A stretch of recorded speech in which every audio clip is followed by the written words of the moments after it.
Headlines for this week include a new director of athletics, celebration of student research, and Andrew Comstock is here to talk about CAB. Stay tuned. WMCM's Week in Review is next.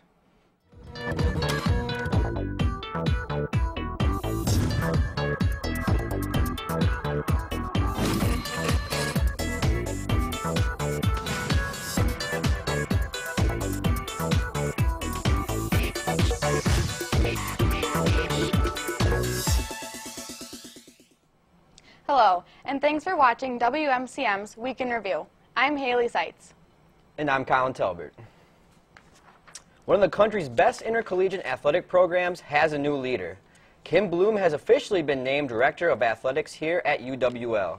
Bloom is in her 11th year at lacrosse, previously serving as Deputy Director of Athletics in 2013 and 14, and prior to that, Associate Athletic Director from 2004 to 2013. During the last year, she has filled in as the university's interim AD for Josh Whitman. Bloom has also served as Executive Director of the L Club, the Intercollegiate Athletics Department fundraising organization. She has immediate oversight for all of the program's internal functions, including event management, facilities, camps and clinics, athletic training, and sports performance. Bloom says, "I will never take for granted what incredible honor has been bestowed upon me."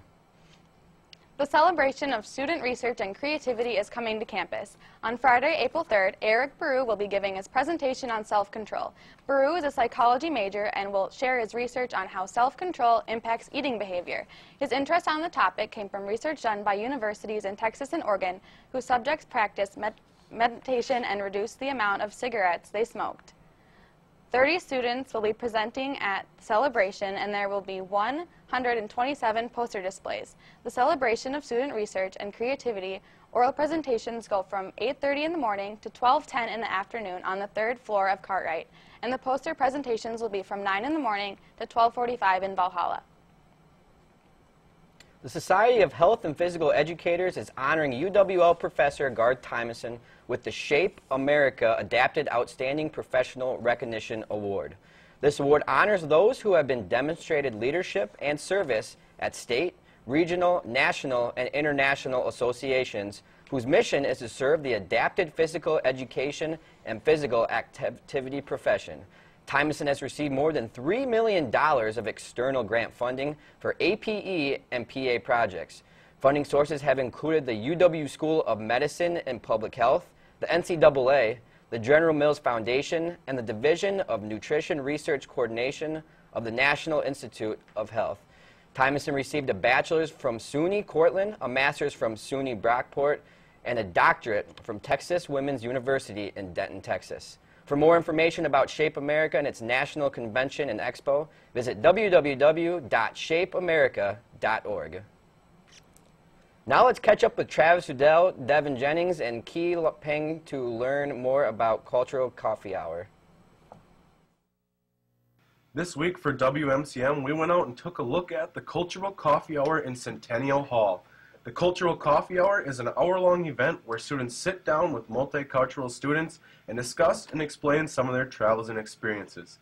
We caught up with a few of the presenters and asked them a few questions about what they were sharing.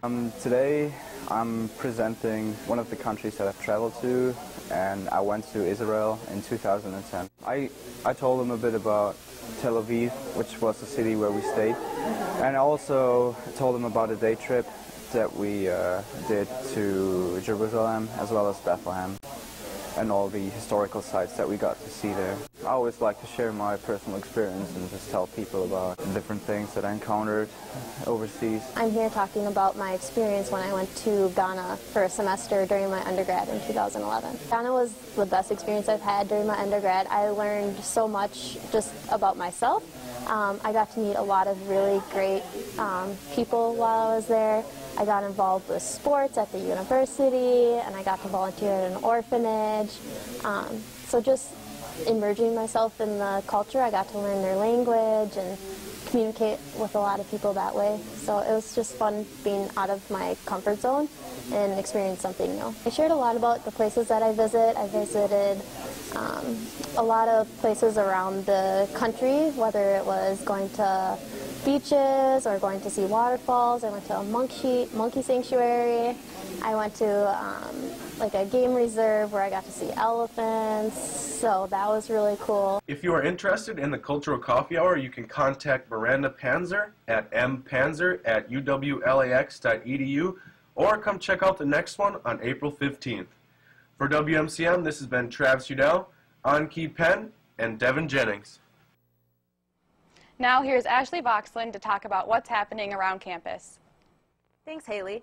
UWL's concert choir will be performing their mid-semester show, It's a Grand Night for Singing, this coming Saturday. The concert will feature selections from a variety of choral music genres, including works by Charles Ives, Oscar Escalada, and recent visiting composer Chen Yi. Folk songs from Ireland, Newfoundland, and Sweden are planned, along with an arrangement of U2's Salute to Martin Luther King, MLK. Vocal jazz ensembles Maroon and Gray and the Collegiates will open the concert, with UWL music professor Gary Walth directing the three choirs. It's a Grand Night for Singing debuts at 7:30 this Saturday, March 28th in Annette Recital Hall for the Center of the Arts. Admission is free, but seating is limited, so get there early. LC Hip Hop presents their final show of the semester this Saturday evening. The dance team will be performing a variety of numbers enveloped in the theme Throwback to the Classics. The UWL Hip Hop team will be performing in Valhalla Cartwright Center from 7 to 9 on Saturday, March 28th, with doors opening at 6:30. Cost is $3 with a student ID. However, students who purchased a fan shirt may wear it to the show and get in for free. Now back to you, Haley. On Thursday, April 2nd, Brian Fagan will discuss his new book in UWL's Graf Main Hall Auditorium. Brian Fagan is a professor of anthropology at the University of California at Santa Barbara, and his new book is titled The Attacking Ocean, The Past, Present, and Future of Rising Sea Levels. The book is about rising sea levels and how they have impacted societies in the past. He also goes into modern-day effects of the rising water and how society is dealing with it. He has written 46 books, including 8 college textbooks. The New York Times said that his book is a fascinating account of shifting climatic conditions and their consequences. The lecture is public, so anyone can go, and admission is free. The Cooley Region Humane Society has many pets in need of loving homes. Here's some of the animals available in this week's edition of Perfect Pets. Drugan is a 6-year-old male. Don't try to walk by him without giving some affection. It breaks Drugan's heart when he's ignored. As you can see, he's very loving, playful, and appreciative of life. Splash is a 7-year-old orange tiger, named for the reason he likes to splash around in water. He's a silly character for sure. Splash's new family must be committed to giving him lots of exercise. To find out more about adoption for these pets or others, contact the Cooley Region Humane Society at 781-4014. For the Cooley Region Humane Society is 781-4014. Self-titled artivist Vanessa Roberts will present Between Boxes, voicing the multiracial experience at 7 in the evening Thursday, March 26 in 1309 Centennial Hall. Roberts is known for her humor and ability to personate with audiences. She shapes the complexity of the multiracial experience, the richness of blended heritage, and the power that comes from existing between the boxes. Roberts received her Master's of Arts from the Tisch School of Art at New York University in 2009. Currently, she speaks and performs nationally. She is working on a doctoral degree and teaches in the Department of Sociology at CU Boulder with concentrations in youth, race, and ethnicity. The presentation is free and open to all. A reception will follow in the Cameron Hall of Nations, room 1300 in Centennial Hall. Over spring break, the UWO men and women track teams participated in the 2015 Indoor Track and Field National Championship. We sent Trent Cummings and Craig Bradley to find out more.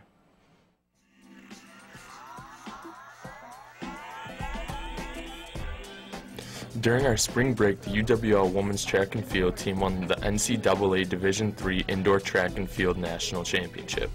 This is the first time our women's team has won an NCAA national title, and the victory raises the total number of national championships won by our Eagle athletic programs to 64, the most national titles compiled by any university or college in the state of Wisconsin. The women's track and field team wasn't the only team over spring break who found success. The men's team also did too. University of Wisconsin lacrosse senior Dominique Nieloms of Joliet, Illinois has been named the 2015 United States Track and Field and Cross Country Coaches Association Men's National Indoor Field Athlete of the Year, as voted on by the coaches. Nieloms captured the 2015 national crown in the high jump with a mark of 6 feet 11 inches, the first student athlete in UWL history to win the title. He became the second student athlete in NCAA Division III history to win the high jump and long jump at the same championships, joining Leonard Williams of the University of St. Thomas, Minnesota. Jones won both events in 1992 and 1994. Over the weekend, we spoke to Dominique about his national experience, and he told us that it was more about the team accomplishments and that he wasn't so worried about his own. He also mentioned that he has a lot of work to do if he wants to get to the level that he believes he can. For WMCM, this has been Trent Cummings and Cray Bradley. From all of us at WMCM, we congratulate both teams on a successful season. Registration is now open for the Women Moving Ahead event, which will be held on April 17th and 18th. It is a conference and workshop about women moving ahead in their communities, workplaces, and more. The conferences will have presentations by UWL alumni, former IBM executive Shalmina Babai Abji, State Senator Jennifer Schilling, and the 95th District State Representative Jill Billings. They'll be talking about their own stories and how their experiences relate to the audience. Larry Slesnikow had the original idea for the conference after reading the book Lean In, Women, Work, and the Will to Lead. The conference and workshop is open to anyone, and students who register will have the registration fee refunded. Each week, the WMCM crew goes out and talks to your fellow peers in a segment we call Campus Insight. This week, they ask students, what car describes their personality? This week, we asked students if they could choose a car to describe their personality, what would it be and why? The car that describes my personality is a Jeep Wrangler, preferably black because I'm kind of sleek and shady and also adventurous. We'll roll with the man van because it's all I've ever driven. I would pick one of those really old, like rusty pickup trucks, and I just think they have a lot of history and a lot of character. I like that. The car I would use to describe my personality would be a Kia Soul because it's known as like a toaster car. It kind of looks like a toaster. It's also the car I drive, and they have cool hamster commercials. I would be a Jeep Compass because I'm good at navigating my own life and I always know which direction I'm going. I would be a station wagon because I'm awkward. I would definitely pick a Jeep because you can take it anywhere. It goes on roads, off roads. I like to be outdoors and go hiking, and I feel like it suits that well, and go snowboarding. So it just definitely fits my personality of adventurous. Well, those were some crazy answers. Crazy enough to drive you mad. This is Brianna Jacobs and Ashley Calvis for WMCM News. Look for the WMCM crew around campus for a chance to have your opinions heard on next week's Campus Insight. And now here's Scout Mayer with a review of the movie To Kill a Mockingbird. To Kill a Mockingbird, based off Harper Lee's Pulitzer Prize-winning novel, is set in a small Alabama town in the 1930s. The story follows a highly respected lawyer, Atticus Finch, and his 2 children, Jem and Scout. Atticus puts his career on the line when he represents Tom Robinson, a black man who is accused of rape. The trial and events surrounding it are seen through the eyes of 6-year-old Scout. The film not only focuses on the trial, but the relationship between Scout and Jem. The friendship Scout forms with her neighbor, Dill, who represents Harper Lee's childhood friendship with Truman Capote. And who can forget about Boo Radley, the man who is deemed the village idiot who ends up saving Scout. Before I say any more, let's take a look at this trailer. I'm simply defending Tom Robinson. There's been some talk that I shouldn't do much about defending this man. Then why are you doing it? If I didn't, I couldn't hold my head up in town. To Kill a Mockingbird, for the first time ever on Blu-ray High Def, celebrate the 50th anniversary of one of the most beloved and critically acclaimed films of all time. You never really understand a person until you consider things from his point of view. Winner of 3 Academy Awards. Miss G. Louise, stand up. Your father's passing. Including Best Actor Gregory Peck as Atticus Finch, the AFI #1 hero in film history. All men are created equal. Now, remastered in high definition with extensive film and audio restoration. think Boo Radley ever really comes and looks in my window at night? And loaded with unforgettable bonus features. Hey, Boo. Experience this true American classic like never before. In the name of God, do your duty. To Kill a Mockingbird. Own the Blu-ray combo pack for a limited time only, or bring home the collector's series with premium book packaging and much more. Look for more details on Universal Pictures. To Kill a Mockingbird exhibits a portrayal of a childhood innocence, racial prejudice, and the courage of one man to do the right thing. The film was nominated for 8 Academy Awards and earned Gregory Peck an Oscar for Best Actor for his portrayal of the courageous Atticus Finch. To Kill a Mockingbird is the 25th movie on the American Film Institute's list of the top 100 greatest American films of all time. And you can't deny the sweet innocence of the young, spunky scout. She does, after all, have the best name. To Kill a Mockingbird is a timeless movie that everyone must see. Tune in next for Bree Levine with weather. 16 million.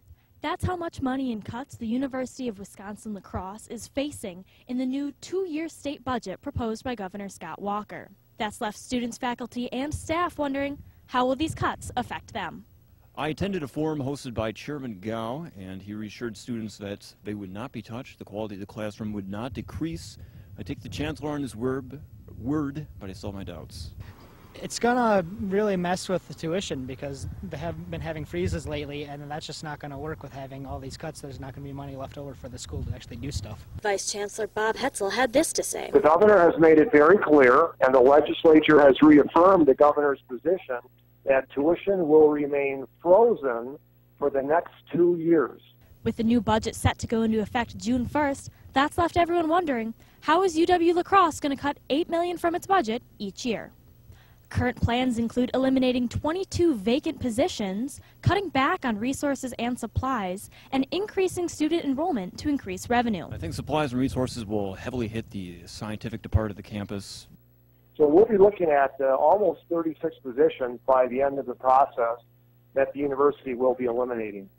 To learn more about how UW-La Crosse will handle the budget, attend the next public University Budget Council meeting at noon, Tuesday, March 24th in 325 Graf Main Hall. This has been Katy Pence reporting.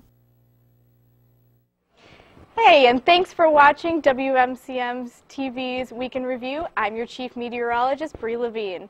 We're going to start out with some weather tonight. Tonight is going to be partly cloudy with north winds of 7 miles per hour and 19 degrees, so it's a little bit chilly, so make sure you grab your coats.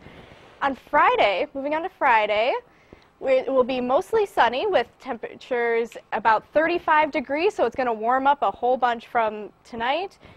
Mostly sunny with north winds of 7 miles per hour. Moving on to Saturday, there it is. Saturday it'll be sunny, south winds of 9 miles per hour, and it's going to creep up to 40 degrees, which is good. You may even be able to bust out those shorts. And on Sunday it's going to go way up to 49 degrees, but there's a 70% chance of a wintry mix. I've been told that it is kind of a mixture of like snow, rain, sleet, all that kind of fun stuff. So make sure you still have those jackets just in case. And now here's Katy Pence with this week's interview.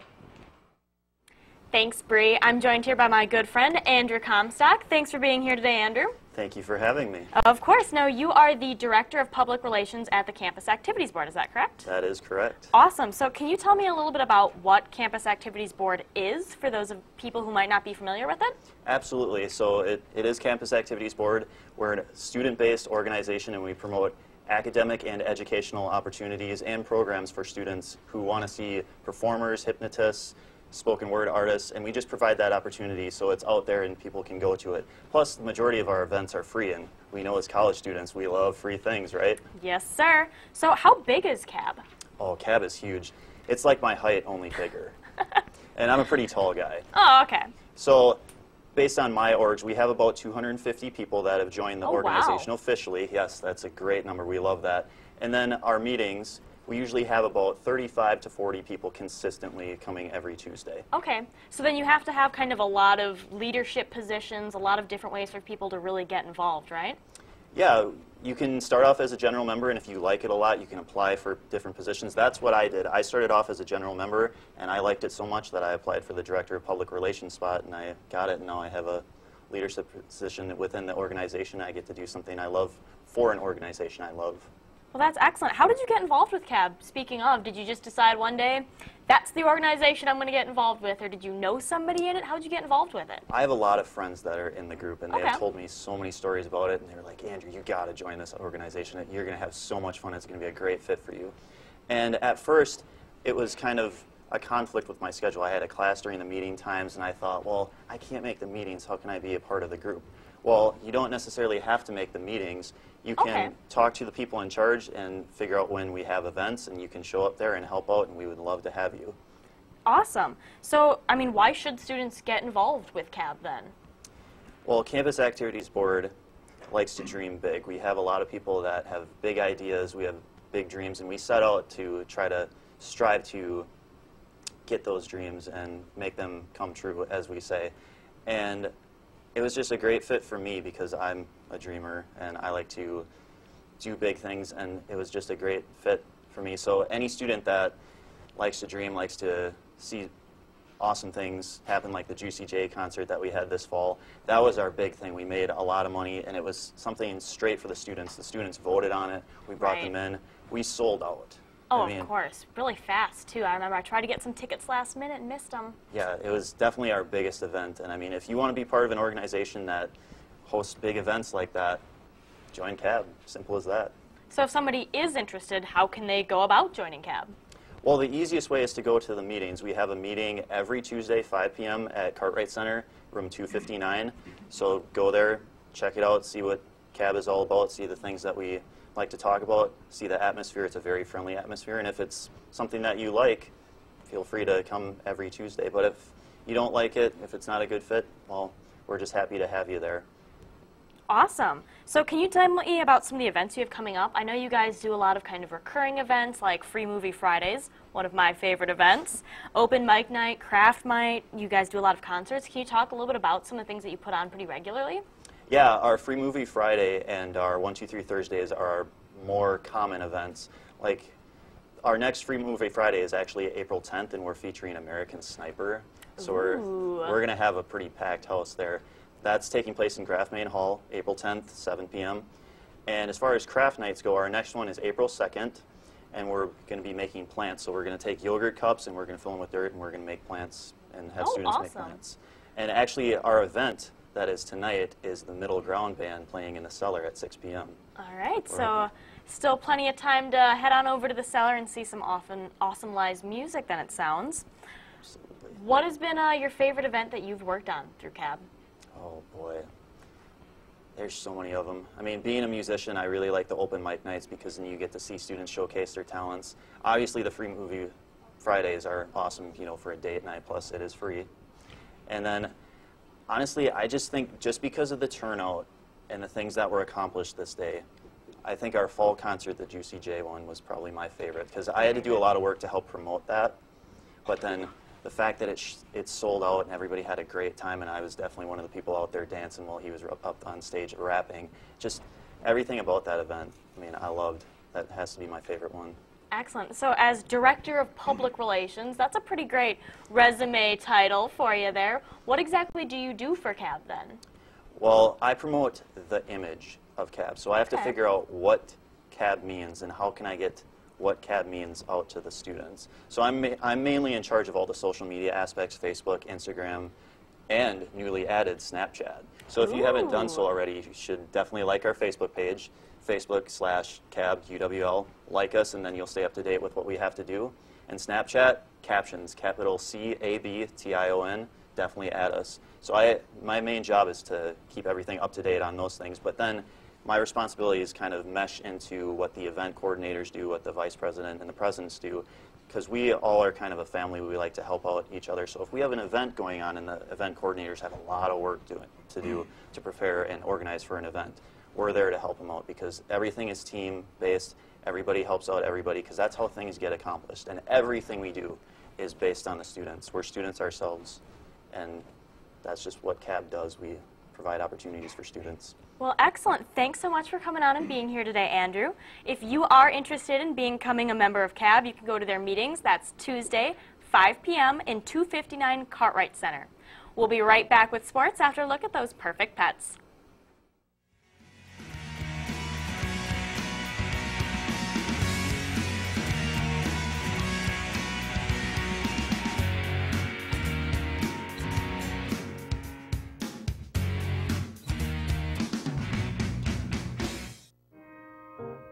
Goofy is a 3-year-old blue tick coonhound. As you can see, he's easygoing, gentle, and an affectionate love bug.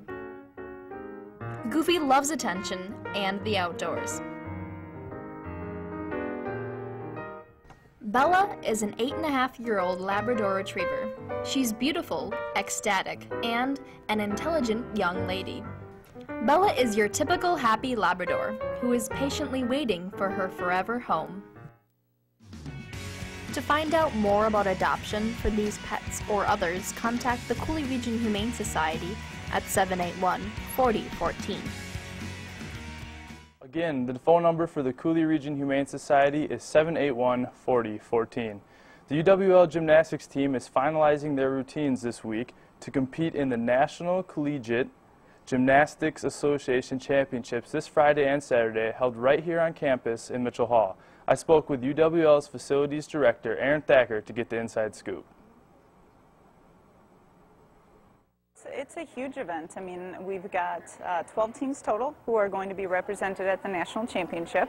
Obviously, our team will be competing on the floor on Friday night for the national title against 5 other teams from across the nation. So it's an exciting time. You know, we get to host here on our home floor in our home gym, give the team a home court advantage, so to say, so that we can go out and with hopes and desires of winning the national title. So it's an exciting time. You know, we've got a lot going on. Friday night is the team competition starting at 6 o'clock. And that's when our team will be out on the floor competing against the five other teams from across the nation. And the cool thing is that students on campus can come on over to the event, and we're doing, with their student ID, a discounted ticket of $2. So students are encouraged to come on out, support, you know, their fellow student athletes and friends, and root the Eagles on. Team championships start at 6 p.m. Friday night, and individual championships start at 4 p.m. Saturday night. Get your tickets now at uwlathletics.com. The UWL baseball team has started their season off on the right foot with a 6-2 record. The Eagles played all 8 of their games in the Russ Matt Central Florida Invitational that took place over spring break. The Eagles notched wins against teams from Florida, Connecticut, Pennsylvania, and New Jersey. UWL suffered one of their 2 losses to Rowan University and split games with Ramapo College. With their win over Farley Dickinson University, head coach Chris Schwartz became UWL's all-time winningest coach. His 218 wins are tops among all UWL baseball coaches. Schwartz is in his 11th season as the head coach of the Eagles and surpassed Pat Trokin's 216 victories from 1981 to 1995. The Eagles were scheduled to play St. Mary's University yesterday at 1 in the afternoon, but the game was canceled due to field conditions. UWL's next game is scheduled for this Sunday at 1 p.m. against the College of St. Scholastica here in La Crosse.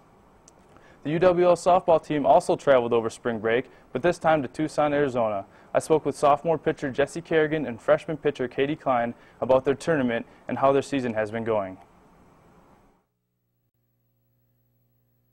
The most fun thing about being in Arizona is the warm weather.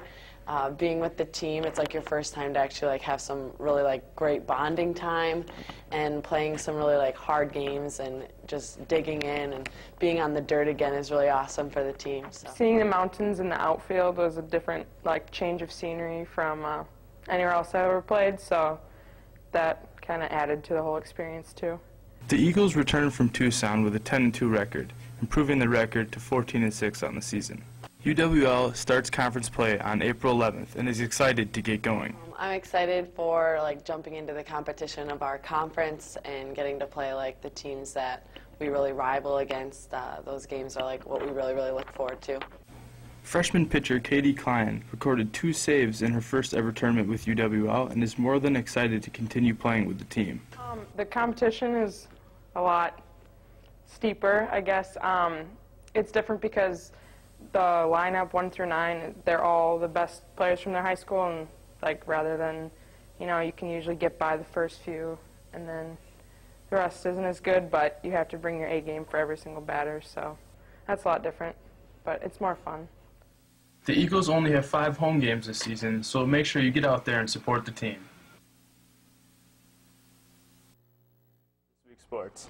Well, hopefully that weather gets a little nicer and they get back on the diamonds as soon as possible. Thanks for watching WMCM's Week in Review. Make sure to join us next week, Thursday at 4:30, right here on Campus Channel 6, Charter Channel 96, and Digital Cable 989.